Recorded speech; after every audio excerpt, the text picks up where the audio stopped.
काबीना इजलास में ट्रांसपेरेंसी इंटरनेशनल की रिपोर्ट का तस्करा। मौजूदा हुकूमत ने करप्शन के खिलाफ सबसे ज्यादा इकदाम उठाए। बदउनवान अनासिर मुकदमात का सामना करने की बजाय मुल्क से बाहर बैठे हैं।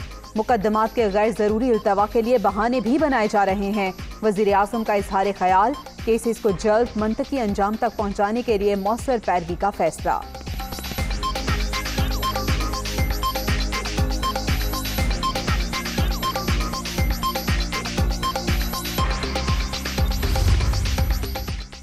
तब्दीली सरकार से ज्यादा करप्ट, बदउनवान और रिश्वतखोर हुकूमत मुल्क की तारीख में नहीं आई।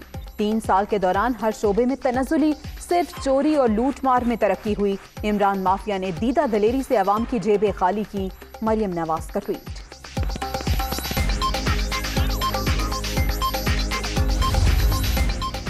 लॉन्ग मार्च 23 मार्च को ही होगा। पीडीएम डट गई। अपोजिशन इत्तेहाद का तारीख तब्दील न करने का फैसला। सदारती निज़ाम मुल्क के लिए खतरनाक होगा। निफास मुल्की तशख़्ख़ुस पर वार तस्वुर किया जाएगा। मौलाना फजल रहमान के ज़ेरे सदारत सरबराही इजलास के शुरका का इत्तफाक। दीगर अहम उमूर पर भी मुशावरत। मौलाना फजल रहमान के ज़ेरे सदारत इजलास। शाह उवैस नूरानी नाराज उठकर चले गए।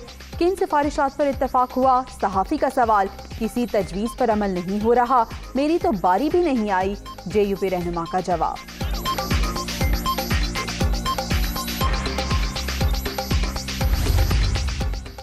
और आर्मी चीफ से फुटबॉल लेजेंड माइकल ओवन की मुलाकात। जनरल कमर जावेद बाजवा की जानिब से खेल के फरोग पर इजहार तशक्कुर।